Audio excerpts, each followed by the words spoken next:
Yes friends, let us understand next point, that is tax paid under composition scheme. तो कि composition scheme के अंदर अगर कभी भी टैक्स भरा होगा तो उसका क्रेडिट नहीं मिलेगा, विच आई थिंक एवरीबडी अंडरस्टैंड कि उसका क्रेडिट क्यों नहीं मिलना चाहिए। क्योंकि अगर कोई भी चीज कंपोजिशन स्कीम के अंदर है तो कंपोजिशन स्कीम का तो बेसिक फंडामेंटल क्राइटेरिया ही ऐसा है कि ना कंपोजिशन स्कीम वाले को क्रेडिट मिलेगा, ना ही वो कंपोजिशन स्कीम के अंदर क्रेडिट किसी को पास ऑन कर पाएगा।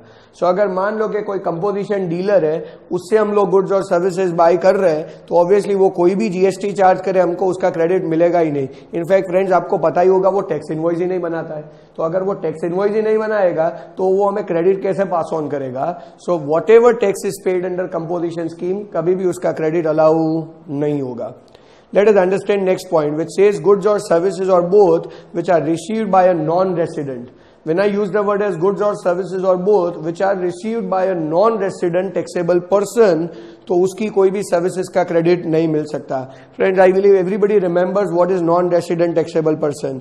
व्हेन आई से नॉन रेसिडेंट टैक्सेबल पर्सन, तो ऐसा है कि कोई भी पर्सन जो आउटसाइड इंडिया वाला है वो इंडिया में टेम्पररी बेसिस पे, ओकेजनल बेसिस पे अगर कोई बिजनेस कंडक्ट करने आता है, any person who is from outside India and who enters into India for only doing a business on what we say as occasional basis.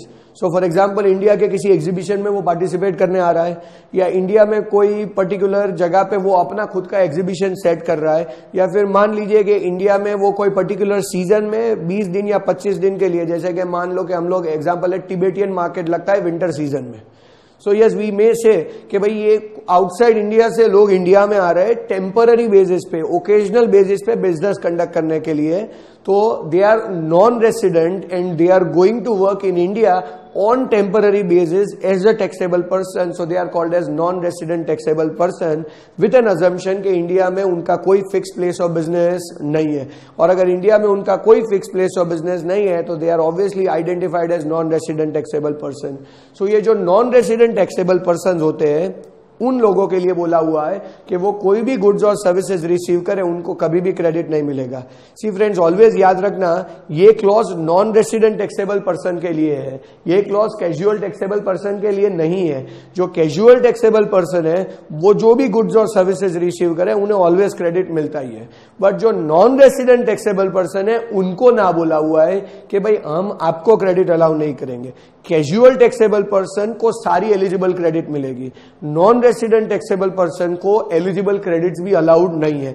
जैसे कि एग्जांपल के तौर पे मान लीजिए कि कोई नॉन रेसिडेंट टैक्सेबल पर्सन है, वो इंडिया में आके किसी एग्जीबिशन में पार्टिसिपेट कर रहा है, तो जो एग्जीबिशन की ऑर्गेनाइजर या इवेंट मैनेजमेंट कंपनी होगी, कैन आई से नॉन रेसिडेंट टैक्सेबल पर्सन को अपनी सर्विसेज देगा, तो ऑब्वियसली उसका credit non resident taxable person को नहीं मिलता है। सिमिलर मैनर, मान लो कि जो वो बाहर से कोई गुड्स लाके इंडिया में ऑफर करना चाहता है, तो जो गुड्स वो बाहर से परचेस करेगा वो गुड्स इंडिया में आने के बाद, इनफैक्ट इंडिया तक लाने के लिए भी वो ट्रांसपोर्ट सर्विस रिसीव करेगा, और इंडिया में आने के बाद वो उसे अलग अलग जगह पे पहुंचाने के लिए भी वो ट्रांसपोर्ट सर्विस रिसीव कर रहा है।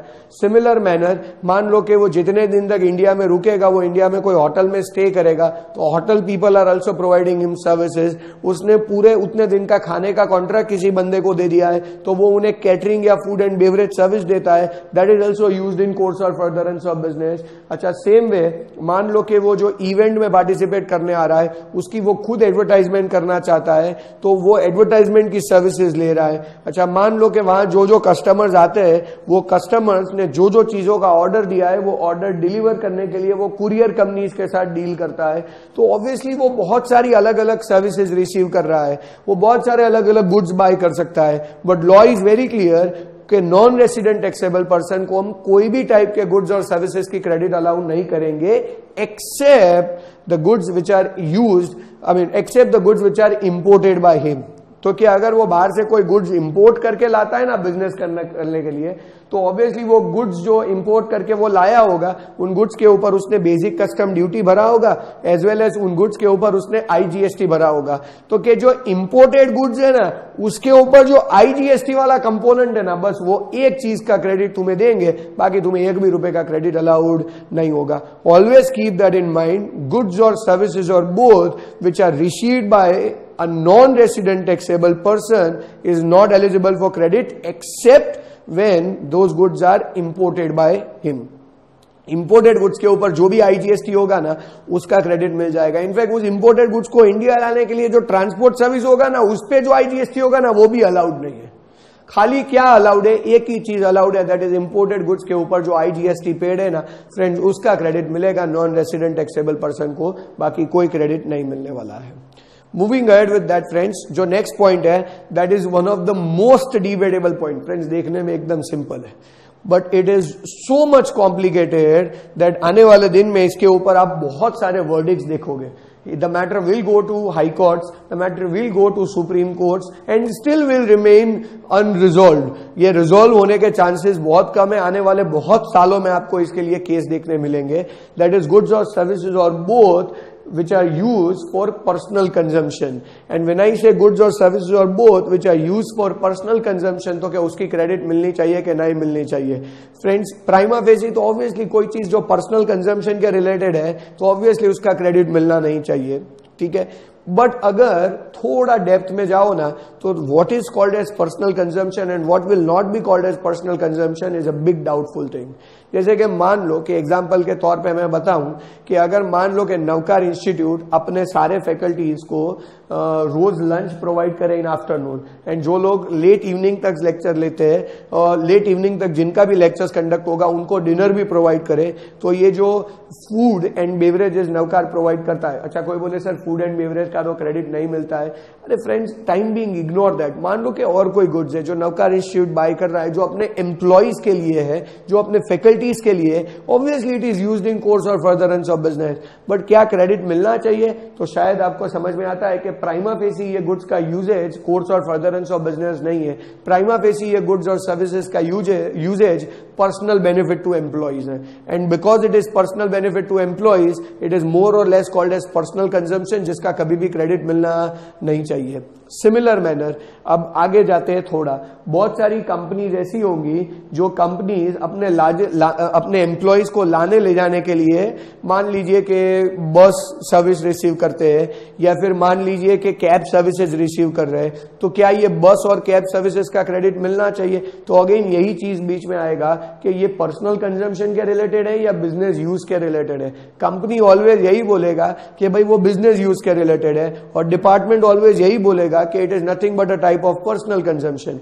क्यों? तो कि एम्प्लॉय को लाना ले जाना is nothing but a personal benefit granted to the employees और उसका क्रेडिट कभी भी नहीं मिलना चाहिए। But then there are equally competent companies like, I believe आपको ये पता होगा, ऐसा हुआ है पास्ट में, आई मीन लाइक एक्चुअली ऐसा आज भी हो रहा है। कंपनीज लाइक माइक्रोसॉफ्ट जो बेंगलोर में अपना सेटअप करके बैठे हुए हैं, अब बेंगलोर का traffic is one of the biggest problem that they are facing as of now.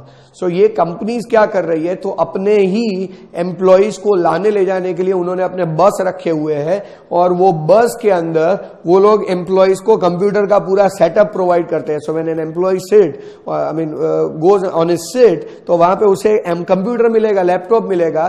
सो अगर मान लो कि 2 घंटे लगते हैं ऑफिस जाने में तो 2 घंटे तक वो काम कर पाए। So now a question comes in, still will you call it as personal consumption of an employee bus service receive करना? तो कि ये अगेन डाउटफुल चीजें है, ये डिबेटेबल चीजें है जो आगे जाएगी कोर्ट में और court will take a call के भाई whether it should be called as personal consumption और नॉट। अच्छा मान लो कि as you can see this type of video lectures, तो हम लोग सब लोग ऐसा what we called as Nehru jacket और now what we called as Modi jacket, ये हम लोग ऐसे जैकेट्स पहन रहे हैं, सारे के सारे फैकल्टीज ऐसे जैकेट्स यूज कर रहे हैं। तो ये सारे जैकेट्स एक्चुअली नवकार के हैं, Navkar has bought it and Navkar is giving it to all the faculties to bring a kind of uniformity, to bring a kind of common flavour. So ये जो भी जैकेट्स नवकार बाय कर रहा है और जो सारे फैकल्टीज को प्रोवाइड किया जा रहा है, तो क्या उन जैकेट्स का क्रेडिट नवकार इंस्टीट्यूट को मिलना चाहिए कि नहीं मिलना चाहिए? अब ऑब्वियसली एक ऑब्जेक्टिव ये है कि एम्प्लॉय का पर्सनल बेनिफिट है, बट मोर इंपॉर्टेंट ऑब्जेक्टिव ये भी है कि ये एक कॉमन मार्केटिंग स्ट्रेटेजी है to keep a common thing. Everybody should be in same uniform, same clothes, same kind of garments, so that overall uniformity maintain होगा। तो उस केस में क्या नवकार इंस्टीट्यूट को क्रेडिट मिलना चाहिए चाहिए कि नहीं मिलना चाहिए? अगर आप मुझे पूछो तो इस केस में मैं क्रेडिट लेने की बात करूंगा। क्यों?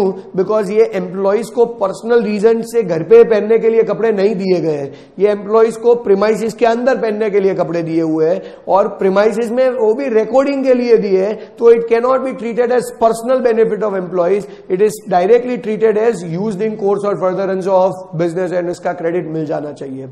बट लाइक बहुत सारे डिबेटेबल केसेस पास्ट में भी हो चुके हैं जहां पे फैक्ट्रीज को वर्कर्स को फैक्ट्रीज के अंदर यूनिफॉर्म दिया जाता है, या इवन एक केस आया था, आई थिंक गुजरात हाईकोर्ट का वर्डिक्ट है, गुजरात की एक कंपनी है एआई इंजीनियरिंग वर्क्स, ये ओल्ड लॉ का केस था एक्साइज का, बट वो यहां पे भी कोरिलेट कर रहा है। क्या हुआ था कि वो फैक्ट्रीज में वर्कर्स को वो कुछ केमिकल के रिगार्डिंग डील करने वाली फैक्ट्री थी, तो केमिकल में ऑब्वियसली वर्कर्स काम करेंगे तो हाथ उनके जो होंगे हैंड, ये खराब होने के इक्वल चांसेस है, विच में result into a big disease for them.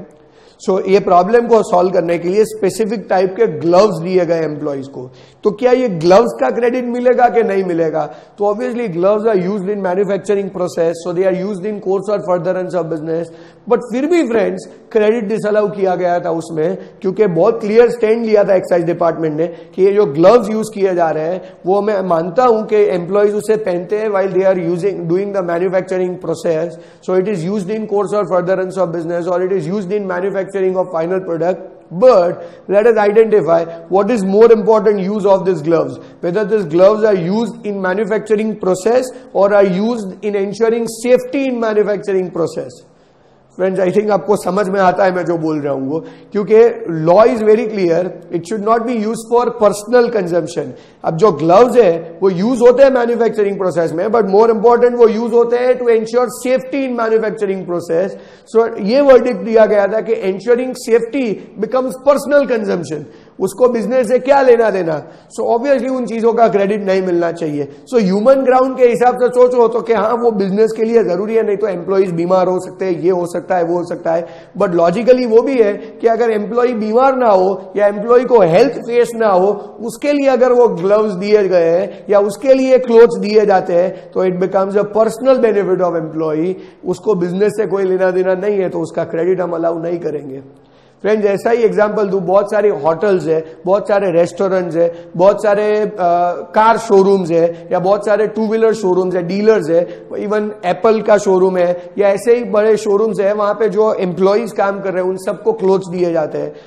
जो एम्प्लॉइज है वो क्लोथ्स वो उसी प्रीमाइसिस के अंदर यूज करते हैं, और उसी प्रीमाइसिस में यूनिफॉर्मिटी मेंटेन करने के लिए, इनफैक्ट बिजनेस का एक अच्छा पिक्चर शो करने के लिए प्रॉपर मार्केटिंग स्ट्रेटेजी के तहत ये गुड्स उन्हें दिए जाते हैं। तो क्या ये गुड्स और सर्विसेज का क्रेडिट उन उन ऑर्गेनाइजेशंस को मिलना चाहिए? Just try and understand, Apple के शोरूम में जब सारे के सारे एम्प्लॉइज एप्पल का टी शर्ट पहनते हैं तो it shows a good picture, और एम्प्लॉइज के ऊपर क्लियर इंस्ट्रक्शन होते हैं कि आप बाहर से आओ तो अपने क्लोथ्स पहन के आओ, जितने टाइम तक आप प्रीमाइसिस में ये पहनो, at the end of the day आप वो वहीं पे ड्रॉप करके जाओ, company itself will wash it, company itself will manage every other thing, and again next day you come and you wear your clothes. So if that is the concern, तो क्या credit मिलना चाहिए कि नहीं मिलना चाहिए? तो क्या फ्रेंड्स, यहां पे मैं ऐसा, ये मेरा खुद का व्यू पॉइंट है कि then it should not be treated as personal consumption, it is purely a business strategy, it is purely a marketing strategy, it is purely showing a good picture of the organization to government, to customers, and that is why they are doing it, and if that is the case तो वो personal consumption में fall नहीं होता है। So friends, but फिर भी ये debatable चीज है, फ्यूचर में इसके ऊपर आपको बहुत सारे केस स्टडीज देखने मिलेंगे। Next point is tax paid in accordance with section 74 और section 129 और section 130, तो ये सारी चीजों में कभी भी क्रेडिट नहीं मिलेगा। अब फ्रेंड्स, ये एकदम लॉजिकल पॉइंट है कि इन सारी चीजों में क्रेडिट ना मिले। अगर इन चीजों में भी गवर्नमेंट क्रेडिट देने लगा ना तो लोग ब्लंटली फ्रॉड करेंगे। जस्ट ट्राई एंड अंडरस्टैंड, जैसे कि मैं नौकर को सर्विसेज देता हूं, अब ऑब्वियसली मैं नौकर को सर्विस देता हूं तो मैं उनसे जीएसटी कलेक्ट करता हूं, वो कलेक्ट करके मैं गवर्नमेंट को वो टैक्स डिपॉजिट करवा देता हूं। बट अगर मान लो कि मुझे कुछ गलत करना है, so what I can do is I can deal with नौकर इन सच अ वे दैट मैं अभी आपसे जीएसटी कलेक्ट नहीं करूंगा और वही जीएसटी मैं गवर्नमेंट को पे नहीं करूंगा। ज्यादा से ज्यादा क्या होगा फ्यूचर में, मैं पकड़ा जाऊंगा ऐसी चोरी करते हुए, तो मैं तो फ्रीली करूंगा ऐसा। क्यों? तो क्या अगर फ्यूचर में मैं पकड़ा गया तो पता है मैं क्या करूंगा, तो मैं नौकर को बोलूंगा कि आप टैक्स मुझे दो, जो आपने पहले नहीं दिया था वो टैक्स आप मुझे दे दो और वो टैक्स मैं अब गवर्नमेंट को पे कर दूंगा। सो इट्स लाइक, तो हर बंदा चालू कर देगा क्या, तो क्या पहले कस्टमर से टैक्स मांगने का ही नहीं, ज्यादा से ज्यादा क्या होगा, पकड़े जाओगे ना, तो कि जब पकड़े जाओ ना तब कस्टमर से टैक्स कलेक्ट करके गवर्नमेंट को भर देना, तब तक कोई नहीं। कोई बोले कस्टमर हमें टैक्स देगा, हाँ देगा ना, उसको क्या फर्क पड़ता है, क्योंकि उसको क्रेडिट मिलने वाला है। मैं नौकार से टैक्स मांगूंगा तो नौकार तो मुझे दे ही देगा, क्यों, तो क्या उनको तो क्रेडिट मिल ही जाएगा, तो क्या अगर उनको क्रेडिट मिलने वाला है तो they should not even worry, तो क्या उनको क्रेडिट मिलेगा इसलिए वो टेंशन नहीं करेंगे, वो मुझे फ्रीली टैक्स दे देंगे। सो ये क्या हो गया, ये तो I mean everybody will start doing that, क्यों, तो क्या हर बंदा पहले भले टैक्स एप्लीकेबल होता है तो भी नहीं भरेगा, ज्यादा से ज्यादा क्या होगा, फ्यूचर में पकड़ा जाएगा, पकड़ा जाए तो गवर्नमेंट टैक्स मांगेगा, तो क्या कस्टमर को बोलेगा टैक्स दो और गवर्नमेंट को पे कर देगा, तो ये तो एक बिजनेस बन गया, फिर तो एवरीबडी विल डू दैट। तो ऐसा ना हो, उसी के लिए गवर्नमेंट ने बहुत क्लियर वर्ड में कंडीशन रखा कि भाई अगर रीजन दे दिए कि अगर फ्रॉड वाला रीजन है, सीजर वाला रीजन है, कॉन्फिस्केशन वाला रीजन है, ऐसे कोई भी रीजन इन्वॉल्व है, तो recipient will never get a credit. So now what will happen is कि अगर मैं पकड़ा गया और अगर वो टैक्स मैं नौकार से मांगूंगा गवर्नमेंट को पे करने के लिए, तो नौकार वो टैक्स मुझे अलग से नहीं देगा, क्यों नहीं देगा, तो कि government has put in a condition कि आपको ये चीज का क्रेडिट मिलने वाला नहीं है, क्यों, तो कि फ्रॉड, सीजर, कॉन्फिस्केशन अगर कुछ भी इन्वॉल्व है तो recipient will not gate the credit of the tax paid by him. So if this is the case, तो उस केस में रेसिपिएंट से मैं टैक्स मांगूंगा तो वो मुझे अब क्यों टैक्स दे, ओरिजिनली मैंने मांगा होता तो अलग बात थी, बट अगर मैंने तब नहीं मांगा था, अब मैं टैक्स मांग रहा हूं, तो वो मुझे टैक्स क्यों दे, क्योंकि वो जो टैक्स देने वाले हैं उनको उसका कोई बेनिफिट होने वाला नहीं है। सो फ्रेंड्स, प्रैक्टिकली स्पीकिंग बहुत सारे लोग फ्रॉड करेंगे, जानबूझ के करेंगे, और सप्लायर से बाद में, आई मीन रेसिपिएंट से बाद में टैक्स का अमाउंट अलग से कलेक्ट कर लेंगे और गवर्नमेंट को पे कर देंगे as and when the situation demands. कोई बोले सर ऐसा थोड़ी होता है, पेनल्टी भी लगेगा। अरे फ्रेंड्स, आप समझो मैं 100 ट्रांजेक्शन करता हूं, मैं हर एक ट्रांजेक्शन में विदाउट टैक्स का ही ट्रांजेक्शन करता हूं। अगर बाई चांस पकड़ा गया तो 1 में टैक्स भरना आएगा, 2 में भरना आएगा, 5 में भरना आएगा, तो मैं भर दूंगा, बट बाकी के सारे 95 ट्रांजेक्शन तो मैं टैक्स से बाहर निकल गया, तो ये तो सीधा टैक्स का चोरी हो गया। तो कोई भी ये रिस्क ले लेगा शायद, कस्टमर से टैक्स कलेक्ट करने का ही नहीं और गवर्नमेंट को पे भी नहीं करने का, कोई मैटर में इन्वॉल्व ही नहीं होने का। पकड़े गए तो गवर्नमेंट टैक्स मांगेगा, तो कस्टमर को बोलेंगे गवर्नमेंट टैक्स मांग रहा है, आप दे दो, मैं गवर्नमेंट को डिपॉजिट करवा दूंगा और वो क्रेडिट ले जाएगा, तो ये तो बिजनेस हो जाएगा। और वो ना हो, उसी के लिए यहाँ पे स्ट्रिक्ट कंडीशन रखा हुआ है कि when tax is paid in accordance with provision of 74, 129 and 130, the recipient will never get the credit of the same. Moving ahead with that, friends, there is one more point which is very, very important point, which says goods lost or goods stolen or goods destroyed or goods value written off, or it has been disposed of or as given as free samples or gift, तो ये सारी चीजों का credit नहीं मिलेगा आपको। Let us understand this particular point, friends. देखो, ऐसा है कि मैं गुड्स परचेज करके लाया, अगर मैं गुड्स परचेज करके लाया तो उन गुड्स के ऊपर मैंने क्रेडिट लिया। अब अगर ये गुड्स मैं लाइक मान लो कि किसी को फ्री सैंपल की तरह दे देता हूं, या फिर मैं उसे गिफ्ट में दे देता हूं, या ये गुड्स खो गए हैं, या ये गुड्स चोरी हो गए, या ये गुड्स डिस्ट्रॉय हो गए, तो क्या मैं ऐसा अजम्पशन ले सकता हूं कि ये गुड्स में से कभी भी डबल टैक्सेशन हुआ ही नहीं है? Because goods have been lost, goods have been stolen, goods have been destroyed, and all these things have taken place before I have used those goods in providing the supplies for which I have obtained it.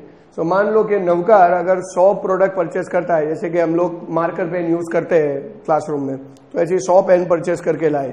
ये pen को हम use करने वाले थे in providing taxable supplies, but ये pen को हम taxable supply provide करने के लिए यूज करें उसके पहले ही अगर ये 100 पेन मान लो कि डिस्ट्रॉय हो जाती है या ये 100 पेन चोरी हो जाती है, तो क्या ये 100 पेन में से कभी डबल टैक्सेशन हुआ?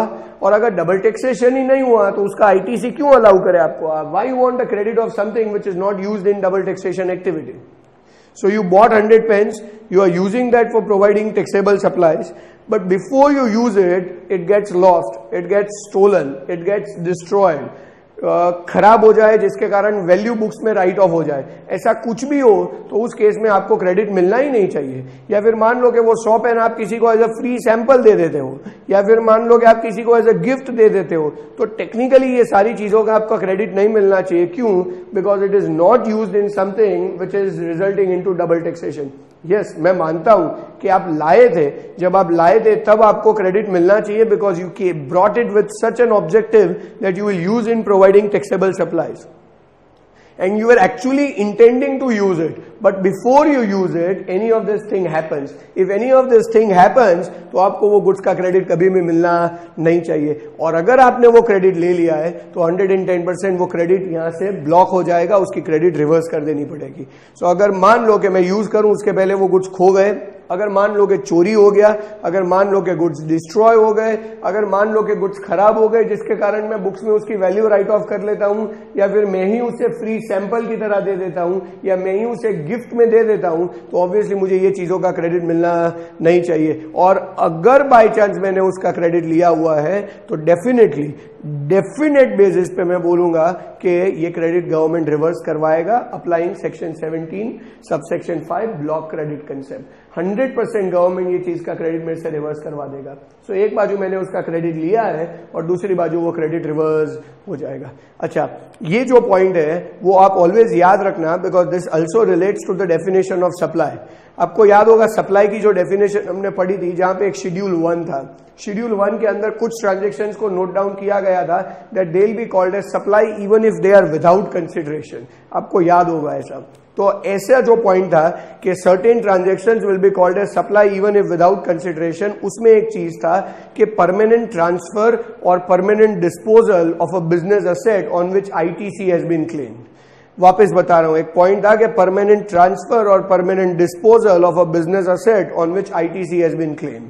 अब आपको याद हो तो उस टाइम पे मैंने ये पॉइंट बोला था कि अगर मैं स्टॉक है उसको एज अ फ्री सैंपल की तरह किसी को डिस्ट्रीब्यूट कर दूं तो क्या वो शेड्यूल 1 का पॉइंट आएगा. मैंने ऐसा पूछा था कि stock can be called as business asset और नॉट. अगर आप लिटरल इंटरप्रिटेशन करोगे ना शेड्यूल 1 का, तो yes friends, stock is definitely a business asset, और वो स्टॉक को अगर आप किसी को फ्री सैंपल की तरह दे दोगे तो इट्स अ परमानेंट ट्रांसफर और permanent disposal of a business asset on which ITC has been claimed. तो एक्चुअली शेड्यूल 1 के हिसाब से आपका जीएसटी लगना चाहिए. बट आप थोड़ा अगर डेप्थ में जाओगे ना तो सेक्शन 17 सबसेक्शन 5 बीच में आएगा. क्या? तो कि जितने गुड्स आपने एज अ फ्री सैंपल दे दिए या जितने गुड्स आप एज अ गिफ्ट दे देते हो किसी को, कि नहीं से उन सबका क्रेडिट ही ब्लॉक है अंडर सेक्शन 17 सबसेक्शन 5. और अगर उनका क्रेडिट ही ब्लॉक है under section 17 subsection 5, that means ITC is not eligible. And if ITC is not eligible, now apply schedule 1. Schedule 1 में क्या बोला था? परमानेंट ट्रांसफर और disposal of a business asset. I don't deny that the fact stock is a business asset, but it's a permanent transfer or disposal of a business asset on which ITC has not been claimed. क्यों?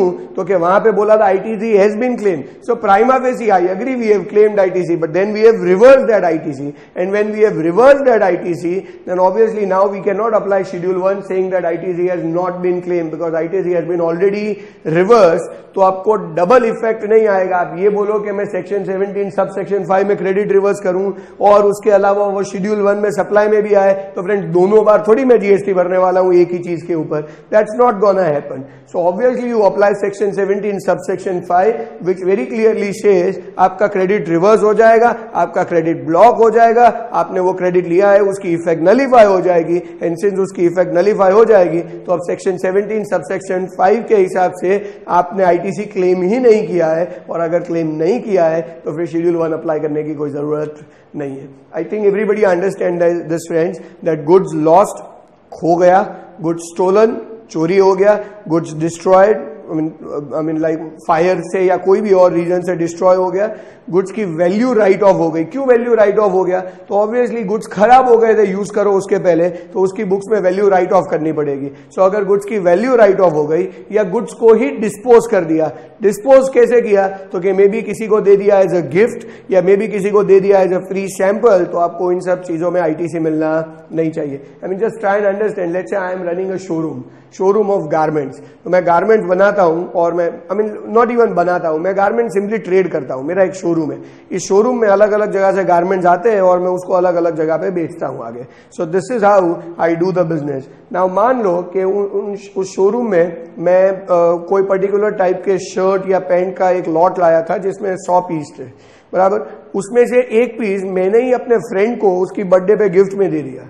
सो I may use it that the goods have been given as gift. अब मेरा showroom है तो मैं पैसा तो देने वाला हूं नहीं कि नॉर्मल सप्लाई में मैं उसे बता दूं, but the fact is goods have been given as gift or has been given as free sample, and because it has been given as gift, तो obviously section 17 subsection 5 में to that extent credit block हो जाएगा, और अगर credit block हो गया तो 110% वो ITC आपको नहीं मिलना चाहिए to that extent, और अगर वो ITC नहीं मिलेगा तो फिर permanent transfer या disposal वाला point कभी भी बीच में नहीं आएगा।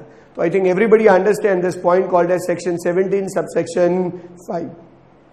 ये ब्लॉक क्रेडिट का पूरा लिस्ट था फ्रेंड जो हमने ओवरऑल डिस्कस किया, कहां कहां पे क्रेडिट ब्लॉक्ड है। We started with the motor vehicle and we are completing that with this point goods lost, stolen, destroyed, return of and all that. I think everybody understood the entire concept of block credit. Now let us move towards the subsequent points of chapter ITC. Yes friends, let us talk about the special circumstances. We have already referred the basic criteria to avail credit, that are the conditions and the points related to that. We have also referred the points with regard to block credit, कि कौन सी जगह पे credit blocked है जो कभी मिलने वाला नहीं है। Now let us talk about the special circumstances. ये ऐसे सिनारियोज है जिसके अंदर probably initially आपने क्रेडिट नहीं लिया था and one fine day you become eligible for credit, और probably initially आप सारा क्रेडिट ले चुके थे and one fine day you become ineligible for credit. In a similar manner कभी कभी ये पॉइंट्स आएंगे इसके अंदर कि अगर मान लो कि मैं टैक्सेबल और एग्जाम दोनों चीज में डील कर रहा हूं तो मैं क्रेडिट को कैसे बाइफरगेट करूं। सो ये सारे पॉइंट्स एक स्पेशल कैटेगरी के अंदर बाइफरगेट हुए हैं which are called as special circumstances, and ये स्पेशल सर्कमस्टेंसेज गवर्न होते हैं by section 18 of CGST act. However along with that हम बहुत सारी जगह पे सेक्शन 17 का भी रेफरेंस देंगे और रूल्स एंड रेगुलेशंस का भी रेफरेंस लेंगे। Let us start one by one all of them. So जो सबसे पहला पॉइंट है यहाँ पे इस कैटेगरी के अंदर, that is what we consider as section 18 subsection 1 clause A, and which refers to the compulsory registration norms. When I use the word as compulsory registration norms, friends, you need to understand that there are certain criteria in which you need to get yourself registered on compulsory basis. जैसे कि number 1 तो सबसे clear है, that is when your turnover crosses 20 lakh you need to compulsory get yourself registered. Similar manner अगर आपका turnover 20 lakh cross ना करे, आपका टर्नओवर 20 लाख के अंदर है, बट मान लो कि आप सेक्शन 24 के कोई भी क्राइटेरिया के अंदर फॉल हो जाते हो, सेक्शन 24 से when you make interstate transaction you need to get yourself registered. Similar manner, section 24 says if you work as an agent of someone who is also a registered person, who is also a taxable person, you need to get yourself registered. Similar manner, section 24 says if you offer your goods or services through e-commerce operator, you need to get yourself registered. Similar manner, section 24 says if you are liable to pay tax under RCM, you need to get yourself registered. So ऐसे बहुत सारे points दिए हुए section 24 के अंदर। अगर आप उसके अंदर कहीं पे भी फॉल होते हो तो you need to get yourself registered under compulsory basis. Now it says the day on which you need to get yourself registered on compulsory basis. So मान लो कि आज मेरा टर्नओवर अगर 20 लाख क्रॉस करता है तो I need to get myself registered on compulsory basis from today. या फिर मान लो कि आज से मैं इंटरस्टेट ट्रांजैक्शन करता हूं तो obviously I need to get myself registered on compulsory basis today. Similar manner अगर मान लो कि आज से मैं एज एन एजेंट ऑपरेट कर रहा हूं तो I need to get myself registered on compulsory basis. So if I am likely to get myself registered on compulsory basis then I need to apply within 30 days। When I use the word as I need to apply within 30 days, so जिस दिन मैं liable होता हूं वहां से 30 days के अंदर मेरा एप्लीकेशन हो जाना चाहिए।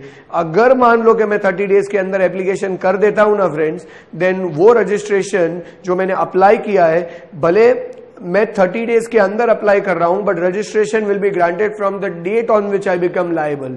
सो अगर मैं आज लायबल होता हूं ना और मैं 30 डेज के अंदर अप्लाई करता हूं ना तो भले मुझे 30 डेज के अंदर कोई भी दिन रजिस्ट्रेशन ग्रांट हो, सर्टिफिकेट मेरे हाथ में आए, या इवन 30 डेज के बाद भी सर्टिफिकेट मेरे हाथ में आए, the point is whether I have applied with in 30 days और नॉट। अगर मान लो कि मैं 30 डेज के अंदर अप्लाई करता हूं ना तो registration will be granted from the date on which I become liable. Let us first talk about that registration perspective so that we can cover up the ITC point.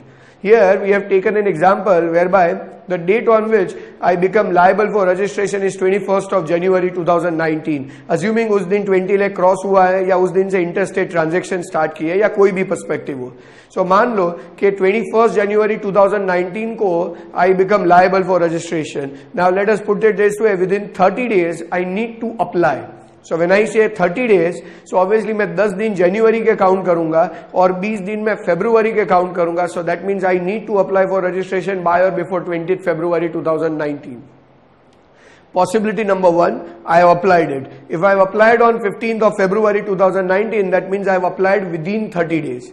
And when I apply within 30 days, so I'll be granted registration, but that registration which I'll be granted will be granted after taking some days procedural aspect. कोई बोले माने तो क्या मैं 15 को apply करूंगा तो 1 घंटे के अंदर थोड़ी डिपार्टमेंट मुझे रजिस्ट्रेशन ग्रांट कर देगा. वो वेरिफिकेशन करेगा बहुत सारी चीजों का, जिसमें लॉ ये बोलता है कि they can take at least 3 working days to consider the time limit, to consider the application.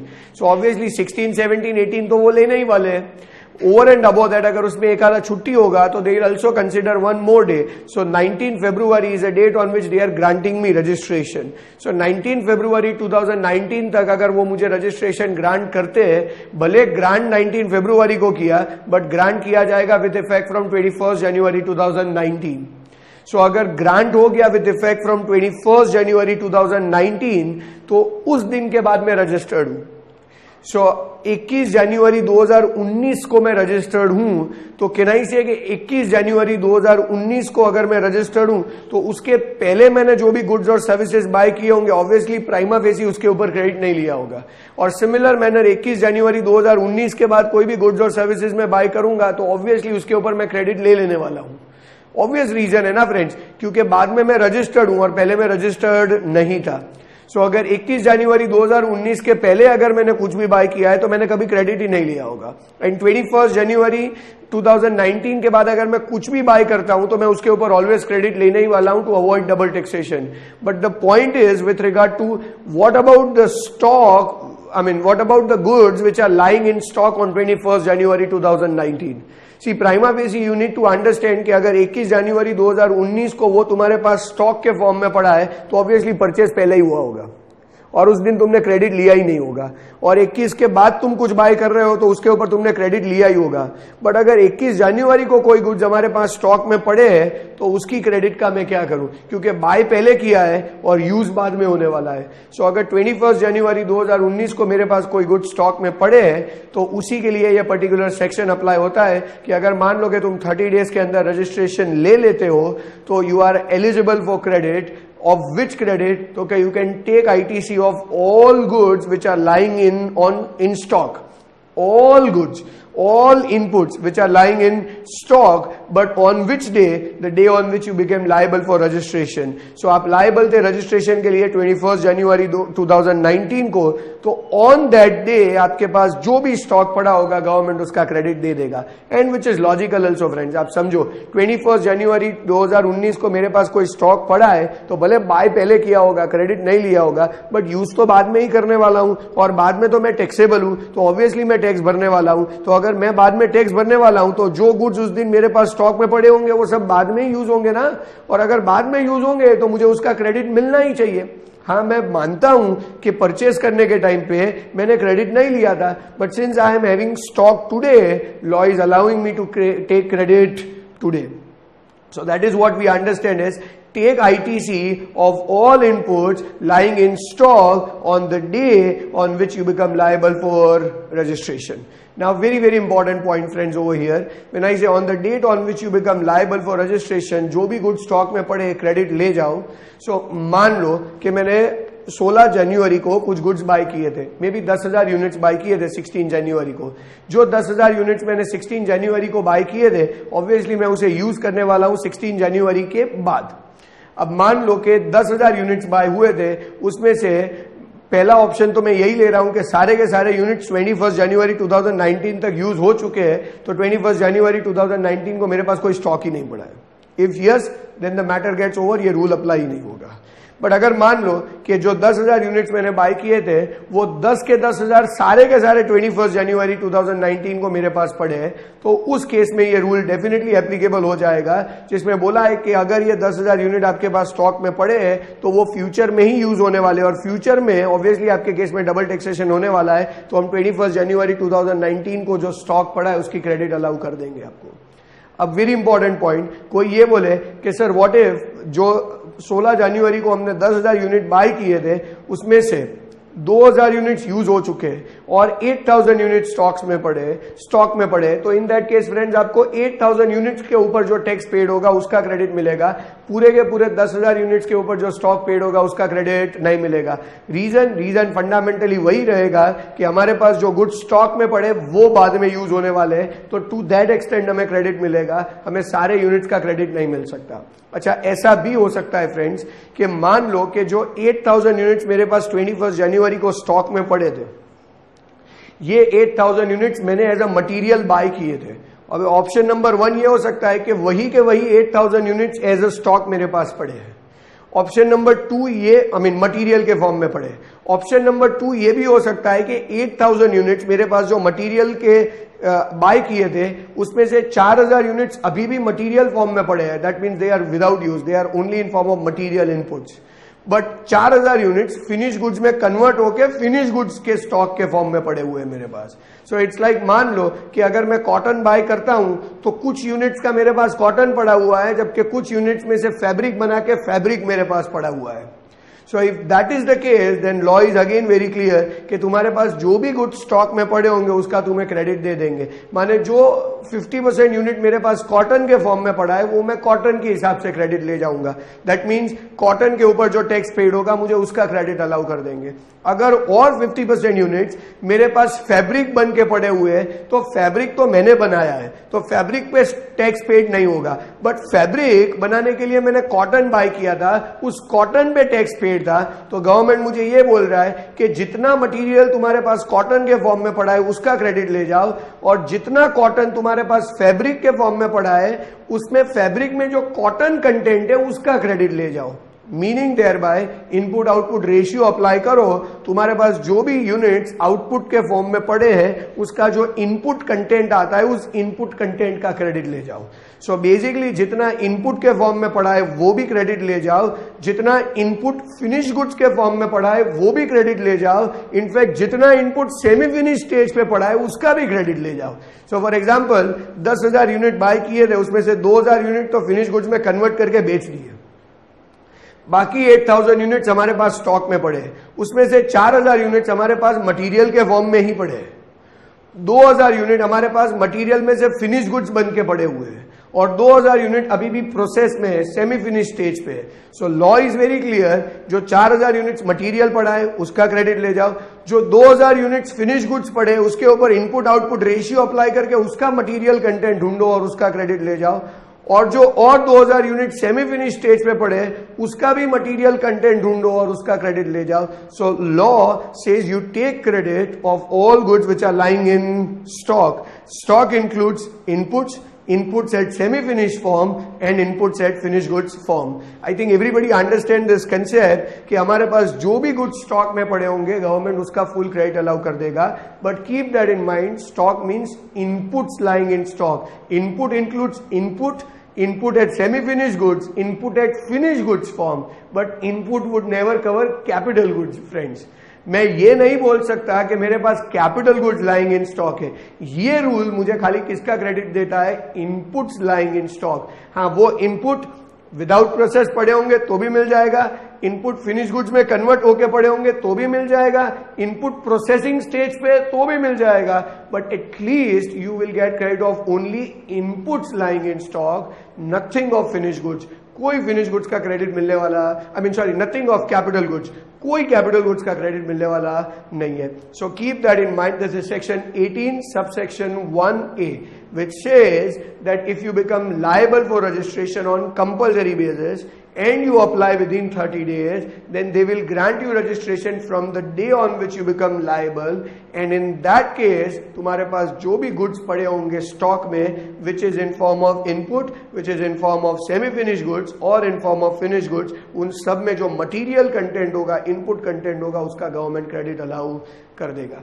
Obviously, we'll take up the sum based on that, but एक और parallel provision है जो relevant है, जो simultaneously उतना ही equivalent है, important है, तो पहले वो refer कर लेते हैं, उसके बाद दोनों को cover up करता हुआ एक sum calculate करेंगे, so that we can understand it कि कौन सा credit मिलेगा और कौन सा credit नहीं मिलेगा. So this is what we understand as section 18 subsection 1 clause A. Now let us understand parallelly section 18 subsection 1 clause B.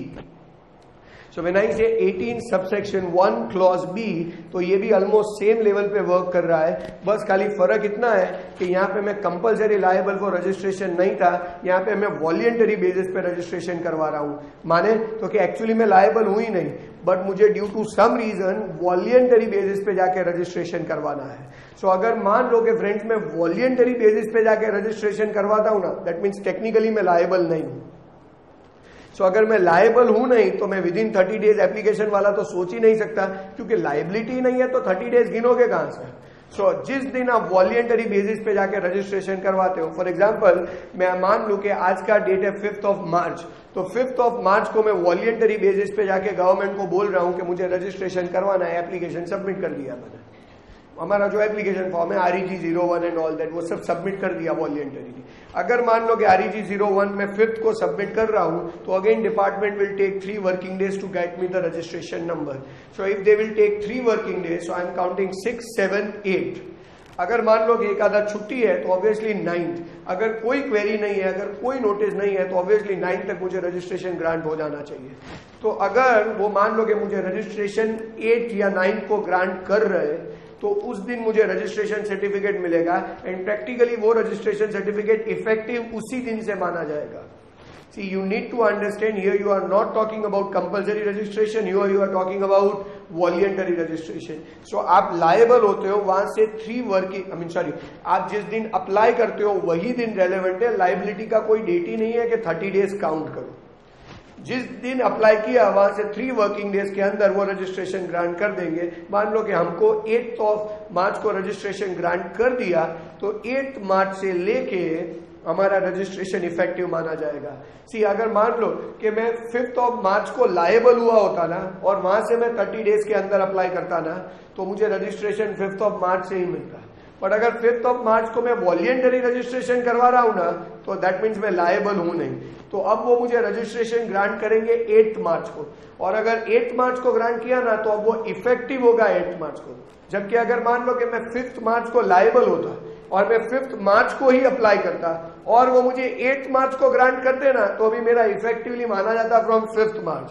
But अगर मैं लायबल नहीं हूं, मैं ऐसे ही एप्लीकेशन डाल रहा हूं 5th मार्च को और 3 डेज के अंदर वो मुझे रजिस्ट्रेशन दे रहे हैं, तो दैट मीन्स वो 8th मार्च को मुझे देंगे. बट 8th मार्च को जो रजिस्ट्रेशन देंगे वो इफेक्टिव होगा 8th मार्च को. और अगर इफेक्टिव होगा 8th मार्च को, तो ऑब्वियसली ये सेम लॉजिक में जिस दिन में रजिस्टर्ड हुआ दैट इज 8th मार्च, उसके पहले वाले जो भी गुड्स में बाय उसके बाद वाले जो भी गुड्स में बाय करूंगा उसका मैं डेफिनेटली क्रेडिट लेने ही वाला हूं. उसके पहले मैंने जो भी गुड्स बाय किए होंगे उसका मैंने कोई क्रेडिट नहीं लिया होगा, क्योंकि मैं रजिस्टर्ड नहीं हूं. बट 8th मार्च को अगर उनमें से कोई गुड्स मेरे पास स्टॉक में पड़े होंगे, सी लॉजिकल है ना फ्रेंड्स, सेम क्राइटेरिया, 5th को अप्लाई किया, 8th को मिला एंड इफेक्टिव फ्रॉम 8th के बाद जो भी बाय करूंगा ऑब्वियसली क्रेडिट मिलेगा. 8th के पहले जो भी लाया होगा ऑब्वियसली क्रेडिट नहीं लिया होगा. बट ऐसा भी तो हो सकता है ना कि 8th के पहले जो लाया था उसमें से कुछ आज मेरे पास स्टॉक में पड़ा है, तो अगर कुछ मेरे पास स्टॉक में पड़ा है तो ऑब्वियसली मुझे उसका क्रेडिट मिलना चाहिए. और उसी के लिए सेम क्लॉज क्रिएट हुआ है कि take input tax credit of all the inputs. Again inputs would include inputs, semi finished goods as well as finished goods. Take input credit of all goods which are lying in stock on the date on which you get the effective registration certificate, and that is 8th March. जबकि अगर यही clause 18(1)A में होता तो मेरे को 5th को मिला होता रजिस्ट्रेशन, तो मैं 5th को जो स्टॉक पड़ा होगा उसका क्रेडिट लेता, जबकि यहाँ पे मेरे पास 8th को जो पड़ा है मैं उसका क्रेडिट लूंगा. हाँ, बट सामने 5th को जो पड़ा होगा उसका क्रेडिट लूंगा तो 5th के बाद सारे ट्रांजेक्शन पे टैक्स भी भरना पड़ेगा, जबकि यहाँ पे 8th को जो पड़ा है उसका क्रेडिट लेता हूं तो 8th के बाद वाले सारे ट्रांजेक्शन पे टैक्स भरना पड़ेगा। 5th to 8th वाले ट्रांजेक्शन में टैक्स भी नहीं भरना है और उसका क्रेडिट भी नहीं मिलेगा। So this is what we understand as section 18(1)A and section 18(1)B। I think everybody understand this clauses. Example मैं करवाता हूँ फ्रेंड्स, आपको सॉल्व सम्स करवाऊंगा मैं 2-3, not a problem, but at least पहले आपको बेसिक समझ में आना चाहिए कि कौन सी चीजों का क्रेडिट मिलेगा। इन 18(1)A विषय जितने गुड्स हमारे पास स्टॉक में पड़े होंगे on the date on which we became liable उसका क्रेडिट मिल जाएगा। 18(1)B से हम लोगों को जिस दिन इफेक्टिव रजिस्ट्रेशन सर्टिफिकेट मिलता है उस दिन जो स्टॉक पड़ा होगा उसका क्रेडिट मिल जाएगा। अच्छा, ये दोनों प्रोविजन में फ्रेंड्स एक चीज है जो सबसे ज्यादा मैटर करता है and that is 1 year time limit. Law says no credit will be granted after 1 year from the date of invoice. So अगर invoice से 1 year खत्म हो गया है तो आपको कोई चीज का क्रेडिट मिलने वाला नहीं है। कोई बोले सर आपने तो एक और टाइम लिमिट पढ़ाया था, वो एनुअल रिटर्न का डेट और due date of September month of next year, इन दोनों में से whichever is earlier. Friends वो टाइम लिमिट भी एप्लीकेबल है और ये टाइम लिमिट भी एप्लीकेबल है। वो टाइम लिमिट नॉर्मल सर्कमस्टेंसेज में एप्लीकेबल है, ये टाइम लिमिट स्पेशल सर्कमस्टेंसेज में एप्लीकेबल है। कोई बोले माने तो अगर नॉर्मली मैं कोई गुड्स बाय करता हूं, फॉरगेट 18(1) एंड B, मान लो कि मैंने आज कोई गुड्स लाए और मैं आज रजिस्टर्ड था बट मैं क्रेडिट लेना भूल गया तो मैं कब तक क्लेम कर सकता हूं? तो उसके लिए वो वाला टाइम लिमिट एप्लीकेबल होता है कि नेक्स्ट ईयर के सितंबर महीने के रिटर्न फाइल करने का ड्यू डेट या फिर उस साल का एनुअल रिटर्न फाइल करने का actual date whichever is earlier खत्म होने से पहले क्रेडिट ले लो। तो वो नॉर्मल टाइम लिमिट था। अब ये 18(1)A और 18(1)B की बात है कि भाई मान लो कि पहले मैं क्रेडिट लिए एलिजिबल ही नहीं था, 1 फाइन डे मैं रजिस्ट्रेशन लेता हूं तो मैं क्रेडिट के लिए एलिजिबल हो जाता हूं। अब वो अगर मैं एलिजिबल हो गया तो उस दिन मेरे पास जो स्टॉक पड़ा होगा गवर्नमेंट मुझे उसका क्रेडिट देने वाला है, तो वो क्रेडिट गवर्नमेंट मुझे स्टॉक का देगा, बट कंडीशन यही है कि जो स्टॉक है वो लास्ट 1 ईयर के अंदर परचेस किया होना चाहिए, वो 1 ईयर के पहले की डेट का नहीं होना चाहिए। अगर 1 ईयर के पहले की डेट का स्टॉक होगा तो गवर्नमेंट आपको कभी भी क्रेडिट अलाउ नहीं करेगा। Let us take the same example है जो हमने आगे कंसीडर किया था। आप लायबल हुए थे रजिस्ट्रेशन के लिए 21 जनवरी को और आपने अप्लाई किया था within 30 days. So you have to apply within 30 days, that means आपको 20 फरवरी के पहले अप्लाई करना है। आपने सबमिट कर दिया एप्लीकेशन 15 फरवरी को, और जब आपने 15 फरवरी को एप्लीकेशन सबमिट किया उन लोगों ने रजिस्ट्रेशन ग्रांट किया 19 फरवरी को। अगर 19 फरवरी को रजिस्ट्रेशन ग्रांट हुआ बट ग्रांट हुआ विद इफेक्ट फ्रॉम 21 जनवरी 2019, तो अगर 21 जनवरी 2019 है तो एग्जैक्टली 1 ईयर बैक जाओ। अगर लास्ट 1 ईयर के अंदर कोई गुड्स बाय किए होंगे, आई थिंक दैट इज 22 जनवरी 2018 से लेके 21 जनवरी 2019 का पीरियड काउंट करना पड़ेगा। उस पीरियड में अगर मैंने कोई भी गुड्स बाय किए ना तो मुझे उसका क्रेडिट मिलेगा। अगर उसके पहले वाले पीरियड का कोई भी गुड्स होगा तो टेक्निकली 18(1)A के हिसाब से मैं एलिजिबल हूं, 18(1)B के हिसाब से मैं एलिजिबल हूं, बट 18(2) क्रेडिट डिनाई कर देगा। जैसे कि यहाँ पे एग्जांपल में डाला हुआ ही है कि अगर मान लो कि मेरे पास जो गुड्स स्टॉक में पड़े 21 जनवरी 2019 को मेरे पास जो गुड्स स्टॉक में पड़े हुए हैं उसमें से कुछ गुड्स ऐसे हैं जो मैंने अक्वायर किए थे in the month of October 2017। तो अगर वो मैंने अक्वायर किए थे in the month of October 2017 तो क्या मुझे उन गुड्स का क्रेडिट मिलना चाहिए कि नहीं मिलना चाहिए? तो क्या अक्टूबर 2017 से 1 ईयर काउंट करो, that is October 2018 which has already expired, तो आपको ऑब्वियसली उन गुड्स का क्रेडिट नहीं मिलेगा। जबकि अगर यही गुड्स अक्टूबर 2017 में ना बाय करके अक्टूबर 2018 में बाय किया होता तो डेफिनेटली इसका क्रेडिट मिलता, because 1 year from the date of invoice has yet not expired. So we have a clear cut time limit in the law which says you can get credit only if such goods have been acquired in last 1 year. So let us just one last time understand section 18(1)A and 18(1)B, which says 18(1)A you are applying for registration on compulsory basis, 18(1)B you are applying for voluntary registration. When you are applying for compulsory basis you have to apply within 30 days. Here there is no 30 days question because you are just applying voluntarily. If you apply within 30 days, then they will grant you registration certificate from the date on which you became liable, and that means आपको उस दिन जो stock पड़ा होगा उसका credit मिलेगा. If you apply for voluntary registration, they will grant you registration within 3 working days. The day on which they grant you, that is an effective date, और उस दिन जो स्टॉक पड़ा होगा उसका क्रेडिट मिलेगा. But a clear-cut instruction that credit तभी मिलेगा when goods have been acquired in last 1 year. That means invoice date से 1 year खत्म नहीं होना चाहिए. और ऑलवेज याद रखना 18(1)A हो कि 18(1)B हो, only inputs lying in stock का क्रेडिट मिलेगा. Inputs includes materials, inputs at semi finish form, inputs at finish form, but only inputs lying in stock. You will never ever get the credit of capital goods, और you will never ever get the credit of input services. I think everybody understands section 18(1)A and 18(1)B. Let us move ahead, friends, with subsequent sections. If you like this video, share it with your friends. Subscribe to our YouTube channel to watch more such videos and learn from our expert faculty members. Press the bell icon to get regular notifications whenever we upload a new video. Download NDI mobile app to get complete CA course online. We value your support. Thank you for watching.